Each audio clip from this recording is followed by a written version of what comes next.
والصلاة والسلام على من لا نبي بعده أما بعد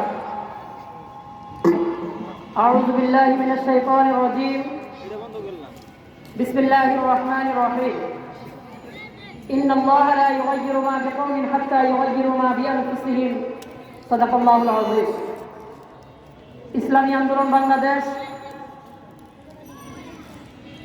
নারায়ণগঞ্জ রূপগঞ্জ থানার গোলাকান্দা ইউনিয়নের আজকের এই গণসমাবেশে উপস্থিত ইসলামী আন্দোলন বাংলাদেশ নারায়ণগঞ্জ জেলা নেতৃবৃন্দ, উপজেলা নেতৃবৃন্দ এবং গোলাকান্দা ইউনিয়নের আমার বাবার বয়সী, দাদার বয়সী, বড় ভাই, মেজো ভাই, ছোট ভাই, বিভিন্ন বয়সী বিভিন্ন স্তরের ভাই বন্ধু সবাইকে কেন্দ্রীয় কমিটির পক্ষ থেকে শুভেচ্ছা এবং মোবারকবাদ জ্ঞাপন করছি। আল্লাহ তাআলা শুকরিয়া, যিনি আমাদেরকে আজকের এই গণসমাবেশে আসার, আলোচনা শোনার এবং করার সুযোগ করে দিয়েছেন। শুকরিয়া তার বলছি আলহামদুলিল্লাহ। সংগ্রামী উপস্থিতি, দীর্ঘক্ষণ আলোচনা শুনেছেন। বিভিন্ন সভা সমাবেশে যারা সচরাচর যে থাকেন আপনারা আলোচনা শোনেন। যে কোনো রাজনৈতিক দলের সমাবেশ মানে সেখানে পরিবর্তনের কথা হবে, সেখানে নিজেদের ভূয়সী প্রশংসা করা হবে, অন্যদের ব্যর্থতার গ্লানি, অন্যদের সমস্যাগুলো তুলে ধরা হবে, এটাই স্বাভাবিক। আজকের এই গণসমাবেশ সেটার থেকে কোনো অংশে ব্যতিক্রম নয়। ইসলামী আন্দোলন বাংলাদেশের সমাবেশ, এই জন্য আমি ইসলামী আন্দোলন বাংলাদেশের ভূয়সী প্রশংসা করবার জন্য দাঁড়িয়েছি। এই ব্যাপারটাকে একটু পরে একটু ঢেকে রেখে যদি বাস্তবতার কথা বলি, আমি কোরআনে কারিমের একটা আয়াত তেলাওয়াত করেছি। আয়াত রব্বুল ইজ্জত ইরশাদ করছেন, ইন্নাল্লাহা লা ইউগাইয়িরু মা বিকওমিন হাত্তা ইউগাইয়িরু মা বিআনফুসিহিম। আয়াতের অর্থ হলো আল্লাহ রাব্বুল আলামিন কোন জাতির ভাগ্য ততক্ষণ পর্যন্ত পরিবর্তন করেন না যতক্ষণ পর্যন্ত তারা নিজেদের ভাগ্য নিজেরা পরিবর্তন না করে। তার মানে আমরা যে পরিস্থিতিতে আছি, যে পর্যায়ে আছি, যে অবস্থায় আছি, এই অবস্থা থেকে আমরা পরিত্রাণ চাই কিনা, পরিবর্তন চাই কিনা? যদি পরিবর্তন চাই, আল্লাহ রাব্বুল আলামিন বলছেন পরিবর্তনের প্রথম পদক্ষেপ আমাদের পক্ষ থেকে হতে হবে। আমাদেরকে সচেতন হতে হবে, সজাগ হতে হবে, ভাবতে হবে যে পরিবর্তন প্রয়োজন। এখন পরিবর্তনের জন্য কি করব? কিসের থেকে পরিবর্তন চাই? আলোচকরা বলেছেন বাংলাদেশের বয়স এখন প্রায় 53 বছর। এই 53 বছর সময় আমরা কাটিয়ে এসেছি। আজকের আলোচনাগুলো আমি বলবো যে বিশেষত যাদের বয়স 15 থেকে 30 বছর তাদের জন্য বেশি উপযোগী, আর যাদের বয়স 30 পেরিয়ে গেছে কিংবা 40 পেরিয়ে গেছে তাদের জন্য আলোচনার প্রয়োজন নেই। তাদের জন্য প্রয়োজন হচ্ছে উপলব্ধি। কারণ তারা বিগত 53 বছর কারা দল চালিয়েছে, কারা রাষ্ট্র চালিয়েছে, কারা দুর্নীতি করেছে, কারা দেশের টাকা বিদেশে পাচার করেছে, কারা সন্ত্রাস দমনের কথা বলে সন্ত্রাসকে উস্কে দিয়েছে, কারা রাষ্ট্রীয় সন্ত্রাসবাদে লিপ্ত হয়েছে, কারা রাজনৈতিক দুর্বৃত্তায়নের বিভিন্ন রকমের চরিত্র এদেশে রাজনৈতিক অঙ্গনে রাজনৈতিক অপসংস্কৃতি সৃষ্টি করেছে। এই সমস্ত বিষয়গুলো আপনাদের হাতের উপর দিয়ে হয়েছে, আপনাদের চোখের সামনে হয়েছে, আপনাদের নাকের ডগায় বসে করা হয়েছে। এই কারণে যাদের বয়স 40-এর উপরে তাদের জন্য আজকের এই আলোচনা প্রযোজ্য না হওয়া উচিত, বরং তাদের জন্য এখন উপলব্ধিটাই সবচেয়ে বড় পদক্ষেপ হওয়া উচিত। যে কোনো ধরনের বিপ্লব, বিজয়, স্বাধীনতা যে প্রত্যাশা থেকে করা হয়, সে বিপ্লব, স্বাধীনতা কিংবা বিজয় অর্জিত হবার পর সে প্রত্যাশা যদি পূরণ না হয় তাহলে অনিবার্যভাবে নতুন আরেক স্বাধীনতা মানুষের দরজায় করা না। 71-এর কথা বলা হয়েছে, কেন 71 সংগঠিত হলো? একবার জিজ্ঞেস করেন, 71-এর যে 9 মাসের রক্তক্ষয়ী যুদ্ধ, এই রক্তক্ষয়ী যুদ্ধ কেন অনিবার্য হয়ে উঠল? এই রক্তক্ষয়ী যুদ্ধ অনিবার্য হওয়ার পেছনের একটা ছোট্ট গল্প আছে। সেটা হলো, এখন যেমন 53 বছর আমরা শোষিত হয়েছি, বঞ্চিত হয়েছি, 71-এর আগের 25 বছরের এরকম ছোট্ট একটা গল্প আছে। সেটা হলো 1947 সাল। তার আগে প্রায় 200 বছর আমরা ব্রিটিশ বা ইংরেজদের দ্বারা আমরা নিপীড়িত ছিলাম, বঞ্চিত ছিলাম। তারা ব্যবসার কথা বলে আমাদের এই গোটা ভারত উপমহাদেশে কলোনি স্থাপন করে আমাদের এখানকার ব্যবসা বাণিজ্য রাজনীতি সমাজনীতি ধর্ম সব কিছুতে তারা হস্তক্ষেপ করেছে, সব কিছুতে তারা নগ্ন হস্তক্ষেপ করেছে। আমরা হিন্দু, বৌদ্ধ, খ্রিস্টান এমনকি বেশিরভাগ অর্থে মুসলমান আমরা এই ব্রিটিশদেরকে বিতাড়নের জন্য আমরা লড়াই করেছি। ব্রিটিশ বিতাড়নের জন্য লড়াইয়ের সর্বশেষ সময় এসে আমরা দ্বিজাতিতত্ত্বের ভিত্তিতে ব্রিটিশ ও বাংলাদেশ, ভারত, পাকিস্তান থেকে লেজ গুটিয়ে পালিয়েছে। আমরা তখন ভেবেছি যে আমাদের মুসলমানদের জন্য যদি আলাদা একটা রাষ্ট্র হয়, হিন্দুদের জন্য যদি আলাদা একটা রাষ্ট্র হয়, তাহলে আমরা সবচেয়ে বেশি ভালো থাকবো, আমরা আমাদের স্বাধীনতা বুঝে পাবো। এই চিন্তাধারা থেকে দ্বিজাতিতত্ত্ব বলে এটাকে। দ্বিজাতিতত্ত্বের ভিত্তিতে আমরা হিন্দুদের জন্য হিন্দুস্তান, মুসলমানদের জন্য পাকিস্তান সৃষ্টি করেছি। কথা ছিল পাকিস্তান সৃষ্টি হলে এই Pakistan Islamic Republic of Pakistan হবে এবং এখানে ইসলামিক কনস্টিটিউশন প্রতিষ্ঠিত হবে। তাহলে ইসলাম যদি প্রতিষ্ঠিত হয় মানুষের দুঃখ গোছাবে, মুসলমানরা নিজেদের বাক স্বাধীনতা, রাজনৈতিক স্বাধীনতা, ধর্মীয় স্বাধীনতা, নিজেদের সংস্কৃতি সবকিছু অবাধ পালন করতে পারবে। কিন্তু 25 বছরের একটা দীর্ঘ ইতিহাসে দেখা গিয়েছে বাংলাদেশের সঙ্গে কি জুলুম, কি দুঃশাসন করা হয়েছে। তার আগের কথা হলো খুব পশ্চিম পাকিস্তানে ইসলামিক রিপাবলিক অফ পাকিস্তানও প্রতিষ্ঠিত হয়নি এবং ইসলামিক কনস্টিটিউশনের কথা বলে 25 বছর ইসলামিক কনস্টিটিউশন প্রতিষ্ঠিত হয়নি। সেই ব্যর্থতা আশ্রয় পড়েছে বাংলাদেশে। 25 বছর ধরে আমাদের উপর ভাষার অধিকার কেড়ে নেওয়া হয়েছিল আমাদের কাছ থেকে। আমাদের এখানকার অধিকাংশ জনগোষ্ঠী, অধিকাংশ নয় বরং 99% জনগোষ্ঠী, 99.99% জনগোষ্ঠী আমরা বাংলা ভাষায় কথা বলেছি। বলা হয়েছে এখানকার রাষ্ট্রীয় ভাষা হবে উর্দু। আমরা লড়াই করেছি। এই আমাদের লড়াই শুরু হয়েছে আস্তে আস্তে। এরপর আমাদের ভাত কাপড়ের লড়াই শুরু হয়েছে। আমাদের সর্বশেষ 69-এ যখন নির্বাচন হলো, নির্বাচনে আমাদের এই জনপদের নেতারা বেশিরভাগ ভোট পেল। সংসদ গঠনের মতো তারা ভোট পাওয়ার পরও যখন সংসদ গঠনের সে স্বাধীনতা আমাদেরকে দেওয়া হয়নি, এখানকার এই জনপদের প্রত্যেকটা মানুষ তারা আবার অস্ত্র হাতে তুলে নিল। তারা নিজেদের জীবনের মায়া ভুলে গিয়ে রাজপথে ঝাঁপিয়ে পড়লো। স্বাধীনতা অনিবার্য হয়ে উঠল। দীর্ঘ 9 মাস রক্তক্ষয়ী যুদ্ধে কন্যা, জায়া, জননী, এখানকার শিক্ষিত, অশিক্ষিত, ব্যবসায়ী, কুলি, মজুর, ছাত্র, অছাত্র সবাই একাত্ম হয়ে পাকিস্তানি যে হানাদার বাহিনী তাদের বিরুদ্ধে যুদ্ধ করে একটা স্বাধীনতাকে ছিনিয়ে আনলো। এই স্বাধীনতার অর্থ কি?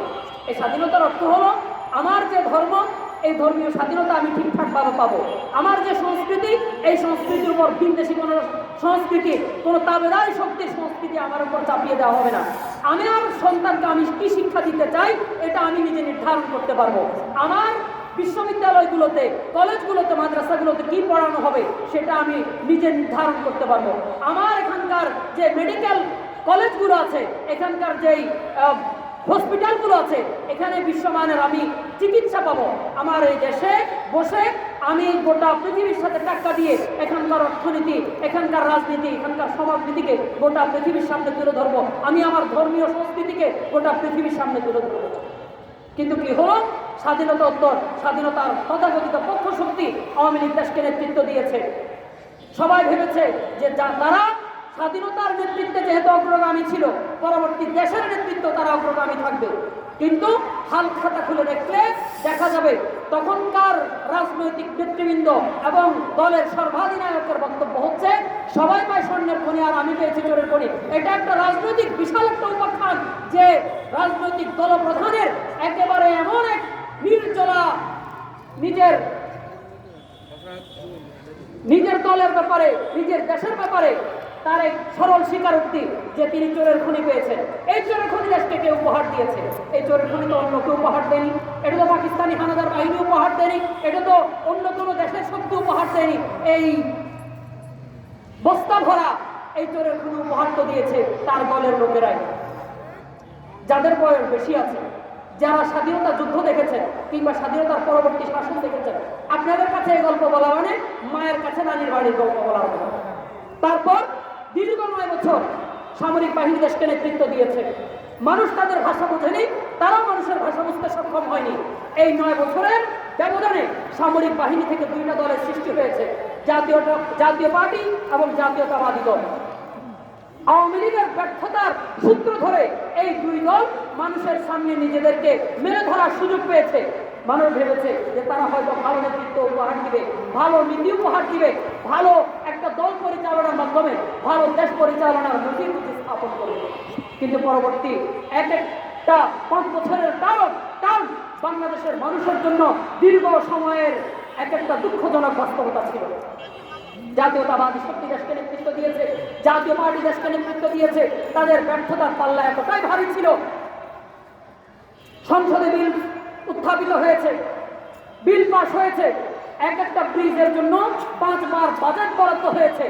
সর্বশেষ দেখা গেল সেখানকার ব্রিজের জায়গায় ভাঙ্গা কারবার 5 বছর পর 10 বছর পর পর্যন্ত থেকে গিয়েছে, কিন্তু সংসদে 5 বার একই ব্রিজের জন্য বিল উত্থাপিত হয়েছে, বিল পাস হয়েছে, সেই বিল জনপদ পর্যন্ত আস্তে আস্তে নাই হয়ে গেছে। এরকম আপনাদের জনপদের ঘটনা বাচ্চা মুরব্বীদের কাছ থেকে আপনারা যারা কম বয়সীরা আছেন শুনে নেবেন, আর যারা বেশি বয়সী তাদের কাছে আমি ঘটনা শোনাবো। এরপরের অবস্থা হলো যারা 75-এর আগে ব্যর্থ হয়েছিল তারা নতুন করে হাতে তাসবির দানা নিয়ে মাথায় হিজাব করে বাইতুল্লাহ শরীফে গিয়ে উমরা করে সেখানকার বাইতুল্লাহর সামনের ছবি ছাপিয়ে পোস্টার লাগিয়ে গাছে গাছে দেয়ালে ঝুলিয়ে দিয়েছে। ভুলে গেছেন ইতিহাস? নতুন করে তওবা ইস্তেগফার করে মানুষের সামনে মায়া কান্না করেছে যে অতীতে যত ভুল হয়েছে ভবিষ্যতে আর কোনো ভুল হবে না। মানুষ তাদেরকে বিশ্বাস করেছে। 5 বছর আবার নতুন করে ব্যর্থতার ইতিহাস, ওলামায়ে কেরামকে জেলে বন্দির ইতিহাস, মানুষকে দেদারসে দুর্নীতি দুঃশাসন সবকিছু করে মানুষকে বিরক্ত করার ইতিহাস। এরপর আবার জাতীয়তাবাদী দলের পর মানুষ আস্থা রেখেছে, ভেবেছে প্রথমবার ভুল করেছে, দ্বিতীয়বার বুঝি ভুল করবে না। জাতীয়তাবাদী দল তাদের ব্যর্থতার পাল্লা এতটা ভারী করেছে, মানুষ যারা আওয়ামী লীগের উপর বিরক্ত হয়ে জাতীয়তাবাদী দলকে ক্ষমতা এনেছিল তারাই আবার বলছে যে আওয়ামী লীগই বোধহয় ভালো ছিল, আওয়ামী লীগকে আবার তারাই ক্ষমতা এনেছে। সংগ্রামী উপস্থিতি, এই ইতিহাস শুনতে শুনতে আপনারা ক্লান্ত, কিন্তু উপলব্ধির জায়গায় এসে আমরা তারপরও আবার বলি যে আওয়ামী লীগের 15 বছরের এই যে ইতিহাস, যে দুঃখজনক বাস্তবতা, দুর্নীতি দুঃশাসনে দেশকে জিম্মি করে ফেলার যে বাস্তবতা, এখান থেকে হয়তো শিক্ষা নিয়ে আবার সেই শক্তি যারা একবার ভুল করেছে, 2 বার ভুল করেছে, 3 বার ভুল করেছে, তাদেরকে 4বার কিংবা 5বার আপনারাও আবার কেউ ভাবছেন এবার আবার সুযোগ দিবেন কিনা। কতবার সুযোগ দিবেন? ক্লাসে 1 বার ফেল করলে, 2 বার ফেল করলে, 3 বার ফেল করলে আপনারা যারা শিক্ষক আছেন কই সুযোগ তো আর দিতে চান না?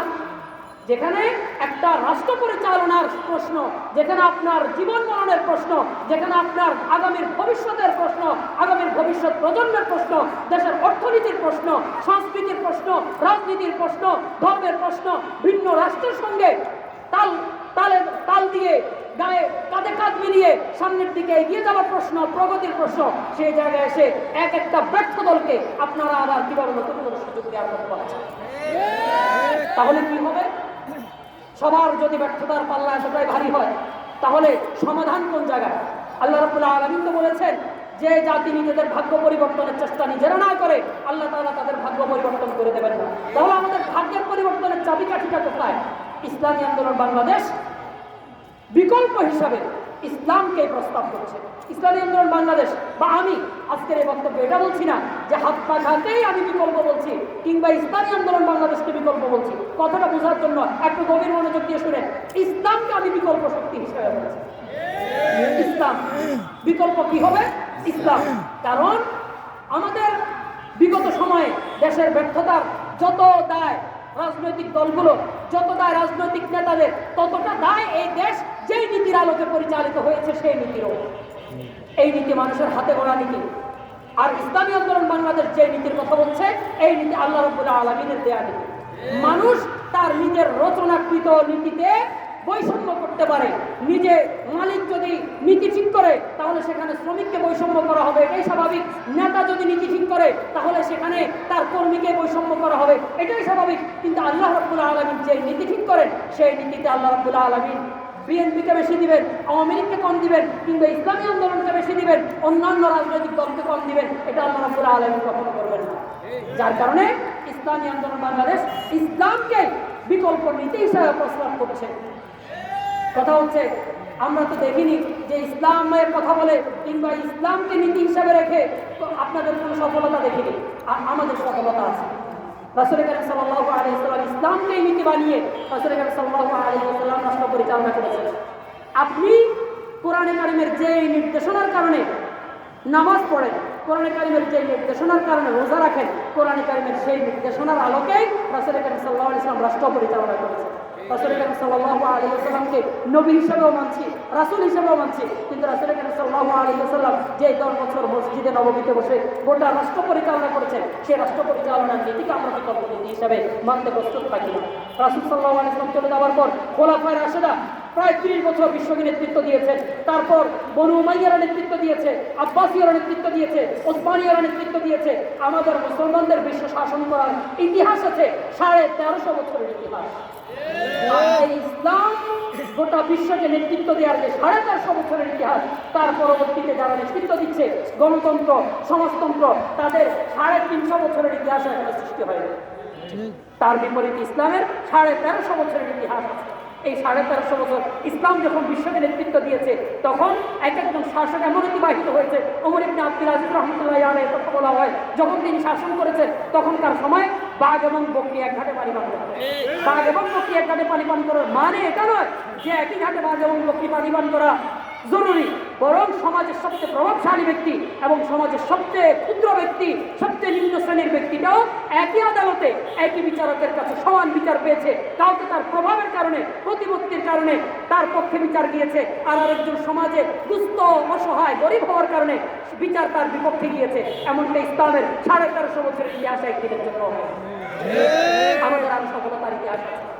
বিগত সময়গুলোতে ইসলামী আন্দোলন বাংলাদেশের ছোট ছোট কিছু জায়গায় কিছু সফলতা অর্জিত হয়েছে। আমাদের ওয়ার্ড কাউন্সিলর আছে, আমাদের ইউনিয়ন চেয়ারম্যান আছে, আমাদের ওয়ার্ড মেম্বার আছে। ওই সমস্ত ওয়ার্ড মেম্বাররা যেখানে আছেন, চেয়ারম্যানরা যেখানে আছেন, ওয়ার্ড কাউন্সিলররা যেখানে আছেন, প্যানেল মেয়ররা যেখানে আছেন, সেই জায়গাগুলোতে আপনি যদি খবর নিয়ে দেখেন তাহলে দেখা যাবে সেই সোনালী দিনের ইতিহাস তারা ফিরিয়ে নিয়ে এসেছে। সেখানকার মানুষ শান্তি পাচ্ছে। তারা অন্য কারো চাপিয়ে দেয়া যে এটাকে কি বলে, বিভিন্ন স্টেশন থেকে উঠায় চাঁদাবাজির খপ্পরে তারা পড়ছেন না। তাদের সামান্য সুখ দুঃখ নিয়ে তারা তাদের নেতার কাছে চলে যেতে পারে। হযরত ওমর রাদিয়াল্লাহু তাআলা আনহুর সময়ের একটা ইতিহাস আছে যে রিলিফের কাপড় দেওয়া হয়েছে, সবার ওই কাপড় দিয়ে পরিপূর্ণ জামা হয়নি। ঈদের দিন যখন এসেছে নামাজ পড়তে, তখন দেখা যাচ্ছে যে আমিরুল মুমিনিন তিনি পরিপূর্ণ জামা পরে খুতবা দিচ্ছেন। একজন বেদুইন তিনি দাঁড়িয়ে ওমর রাদিয়াল্লাহু তাআলা আনহুকে বললেন যে আমিরুল মুমিনিন খুতবা বন্ধ করুন, আগে আপনি আমার প্রশ্নের উত্তর দিন। যে রিলিফের কাপড় আমরা পেয়েছি, সেই কাপড় দিয়ে আমাদের পরিপূর্ণ জামা হয়নি, অথচ আপনি কিভাবে পরিপূর্ণ জামা পরে আজকে খুতবা দিচ্ছেন? ওমর রাদিয়াল্লাহু তাআলা আনহু উত্তর দেওয়ার আগেই আশপাশ থেকে সাহাবায়ে কেরাম তাকে থামানোর চেষ্টা করছিল। ওমর রাদিয়াল্লাহু তাআলা বললেন যে না, তাকে বলতে দাও, বরং আমি দাঁড়িয়ে আজকে তার উত্তর দিচ্ছি। আমার ছেলে আব্দুল্লাহ যে কাপড় পেয়েছে, সেও দেখেছে তার পরিপূর্ণ কাপড় হয় না, আমি আলাদা বানালে আমারও পরিপূর্ণ কাপড় হয় না, এই জন্য আব্দুল্লাহ তার কাপড়টা আমাকে দিয়ে দিয়েছে, আমি পরিপূর্ণ কাপড় বানাতে পেরেছি। এরকম তোমরাও যদি বাপ ছেলে এই ধরনের নিয়ম করতে, তাহলে তোমরা হয়তো করতে পারতে। সে নিবৃত হয়েছে, সন্তুষ্ট হয়েছে ওমর রাদিয়াল্লাহু তাআলার উত্তরে, আর ওমর রাদিয়াল্লাহু তাআলা খুতবা দিয়েছেন। আমাদের যেই ইউনিয়ন চেয়ারম্যান, প্যানেল মেয়র, কাউন্সিলররা যেখানে আছে, সেখানকার মানুষ অবাধ অফিসে যাতায়াত করতে পারে। নেতাকে রাস্তায় দাঁড় করিয়ে জিজ্ঞেস করতে পারে যে আপনি তো গত বছর এসে আমাদের রাস্তার প্রতিশ্রুতি দিয়ে গেছেন, এখনো পর্যন্ত আমাদের রাস্তা কেন হয়নি? তিনি সদুত্তর দিয়ে সেখান থেকে সামনে আগ বাড়িয়ে যাচ্ছেন। এই হলো ইসলামী আন্দোলন বাংলাদেশ বা ইসলামকে দিয়ে রাষ্ট্র পরিচালনার, ইসলামকে দিয়ে সমাজ পরিচালনার সফলতার ইতিহাস। আমরা তারপরও যারা ব্যর্থ, যাদের ব্যর্থতার পাল্লা ভারী, যারা অতীতে ব্যর্থ হয়েছে, দেশকে পেছাতে পেছাতে আজকের এই পর্যন্ত নিয়ে এসেছে, যাদের ব্যর্থ নীতির কারণে দেশ আজকে বন্যায় যাওয়ার উপক্রম হয়েছে, যাদের রচিত নীতির কারণে দেশ আজকে এই পর্যায়ে খাদের কিনারায় এসে উপনীত হয়েছে, আমরা কেউ কেউ ভাবছি তাদেরকে আরেকবার সুযোগ দেওয়া যায় কিনা। সংগ্রামে উপস্থিতি, আল্লাহ রাব্বুল আলামিন বলছেন ওমান ইয়াবতাগি গায়রাল ইসলামি দীনান ফালা ইউকবালা মিন, ইসলাম ব্যতীত অন্য কোনো নীতিকে যদি আপনি গ্রহণ করতে চান, কিয়ামতের দিন আল্লাহ রাব্বুল আলামিন আপনার কাছ থেকে তা গ্রহণ করবে না। দুনিয়াতে আপনি যে নীতি গ্রহণ করেন না কেন, ইসলামকে ব্যতী রেখে। সুতরাং ইসলামই হলো বিকল্প একমাত্র পন্থা, যে পন্থায় আমাদের সমাজে শান্তি আসতে পারে, রাষ্ট্রে শান্তি আসতে পারে, পরিবারে শান্তি আসতে পারে, আমাদের ইহজগতে শান্তি আসতে পারে, পরজগতে শান্তি আসতে পারে। সুতরাং ইসলামকে নিয়ে বাঁচবো, ইসলামকে নিয়ে থাকবো। একটা কথা মনে রাখবেন, ইসলাম এগিয়ে যাবে হয় আপনাকে নিয়ে অথবা আপনাকে ছাড়া, কিন্তু ইসলামকে ছাড়া আপনি এগিয়ে যেতে পারবেন না। আসসালামু আলাইকুম।